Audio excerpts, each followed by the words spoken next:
먼저 오전에 들어온 속보인데요. 검찰이 정치브로커 명태균 씨 그리고 김영선 전 국민의힘 의원의 공천 개입 의혹과 관련해서 집권 여당인 국민의힘을 상대로 압수수색에 나섰습니다. 우리 정치 역사에서 집권 여당에 대한 압수수색 전례가 매우 드문 일입니다. 네, 검찰은 이 명태균 씨와 김 전 의원이 연루되어 있는 이 2022년 이 공천 개입 의혹과 관련해서 당시 재보궐선거 지역구 공천 자료 등을 확보하기 위해서 오늘 오전 9시 30분쯤 이 서울 여의도에 있는 국민의힘 중앙당사에 도착해 압수수색을 시도했습니다. 국민의힘이 제출한 당무감사 자료 등을 받아서 확보한 것으로 알려졌는데요. 다만 이 공천 관련 업무를 주로 담당하는 이 기조국 등의 사무실은 당사가 아닌 국회의원 회관에 별도로 있습니다. 이 회관은 국회의장의 허가를 받아야 하기 때문에 검찰이 이제 장소를 이동을 하는데 조금 전에 오후 1시부터 이 압수수색을 다시 시작하기로 예정이 돼 있는 상황이긴 합니다. 자, 국민의힘 어떤 분위기입니까? 네, 국민의힘에서는요, 이 특수한 상황으로 정당의 공권력에 함부로 들어오지 않는 게 서로가 지켜야 할 선이라면서도 봐주기 수사라는 오해를 받지 않기 위해서라도 이 당 차원에서 적극 협조하겠다라는 입장입니다. 그런 취지에서 당무감사 자료도 제출한 것으로 보이는데요. 다만 2022년 이 재보궐선거 공천 관련 자료에 대해서는 공천 이후에는 이 자료를 폐기하는 것이 원칙이고 그래서 당에 남아있지도 않다라는 입장입니다. 앞서 국민의힘은 이 검찰의 자료 제출 요청에도 역시 같은 입장을 밝히면서 거절을 했었고요. 대외비기 때문에 이게 남아있더라도 자발적으로 이미 제출하기는 어렵다 이렇게 대응했던 것으로 알려졌습니다. 때문에 검찰이 이 정식으로 법원 영장을 받아서 오늘 압수수색에 나선 건데 이 관련 자료를 확보할 수 있을지에 대해서 관심이 모아지고 있습니다. 또 이 국민의힘 법률 자문위는요, 이 소속 변호사들이 영장 내용과 이 범위 집행 방법 등을 치밀히 검토해서 이 법과 원칙에 따라 처리되도록 하겠다라는 입장도 밝혔습니다.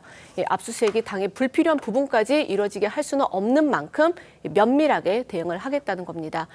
관련해 오전 상황 영상으로 보시고요, 한동훈 대표의 목소리도 들어보시겠습니다. 국민의힘 당사까지 압수수색하시는 이유가 뭔가요? 명태균, 김영선 씨 관련 자료 확보하셨나요? 관련 부서로부터 보고를 받았는데요. 법원에서 발부된 영장이니 그 영장의 범위 내에서 또 우리 또 정당으로서 정치활동에 있지 않습니까? 정치활동에 본질을 해하지 않는 범위 내에서 법에 따라 응하겠다라는 보고를 제가 받았습니다. 이런 상황에서 민주당은 오늘 윤석열 대통령 부부와 명태균 씨 등을 공직선거법 위반 등 혐의로 순차적으로 고발하기로 결정하는 등 공세 수위를 높였습니다. 명태균 씨와 김영선 전 의원의 공천 개입 의혹과 관련해서 국민의힘을 상대로 검찰이 압수수색을 벌이고 있습니다. 오전에 이미 일부 사무실을 압수수색을 했고요. 지금 오후에도 압수수색이 이어진다고 합니다. 집권 여당이 검찰의 압수수색을 받는 거 어떤 이유에서든 이거는 분명히 정치적인 어떤 치욕에 가깝다 이렇게 봐야 할 겁니다.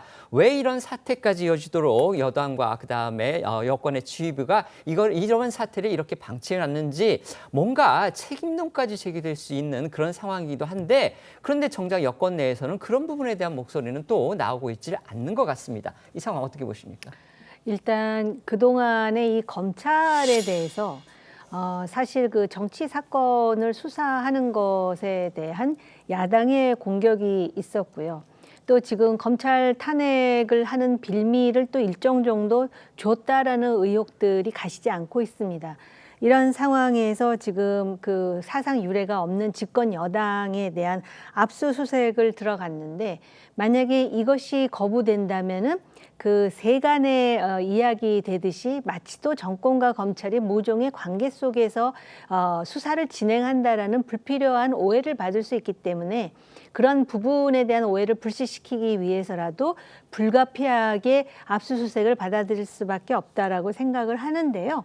이 명태균 씨와 관련해가지고 지금 국민의힘의 입장은 이미 폐기되었다.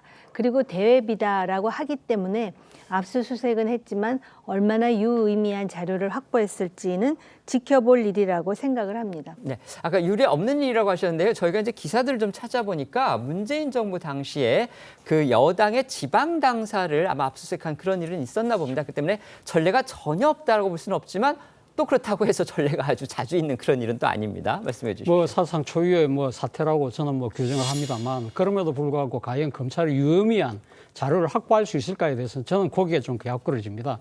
뭐 지금 국민의힘에서도 이야기했잖아요. 공천 관련 자료는 이미 폐기했다. 그래서 지금 오늘 아마 검찰이 압수한 자료도 당무감사 자료라고 한다면 결국은 태산명동의 서일필 뭐 이런 것이 아닐까 하는 생각이 듭니다. 그렇기 때문에 사실은 어떻게 보면 보여주기식 수사로 끝날 공산이 크다. 그리고 이와 못지않게 중요한 부분이 하나 앞서 우리 이야기했습니다만 황금폰, 그러니까 명태균 씨의 황금폰을 지금 검찰이 확보하지 못하고 있다는 것이거든요. 이 부분과 관련해서는 뭐 보도에 의하면 명태균 씨가 벌써 마창대교에 던져버렸다는 이야기까지 나올 정도라고 한다면 그렇다고 하면 결정적인 증거를 당에서도 확보하지 못하고 유력한 핵심 정인의 그 휴대폰도 확보하지 못한다고 한다면 결국은 무엇을 밝혀낼 수 있을 것인가. 그렇다고 한다면 검찰 입장에서는 수사의 한계라고 이야기하면서 수사를 끝낼 경우에 그럼 이 사안이 종결되나 종결되지 않을 거라는 거죠. 야당 입장에서는 당연히 또 특검을 이야기 나올 것이고 이것이 또 다른 하나의 정치적 쟁점으로 계속 번져가지 않을까라는 우려가 나올 수밖에 없는 상황인 것 같습니다. 그런데 이제 두 분의 말씀을 들어보기만 해도요, 과연 이게 검찰의 문제냐, 검찰의 어떤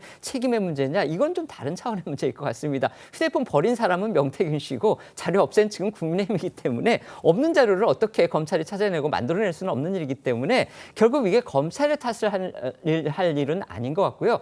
결국 이 문제를 근본적으로 정치적으로나 앞서서 해명하지 못한 여당의 책임이 더 크지 않나 이런 생각도 들긴 합니다.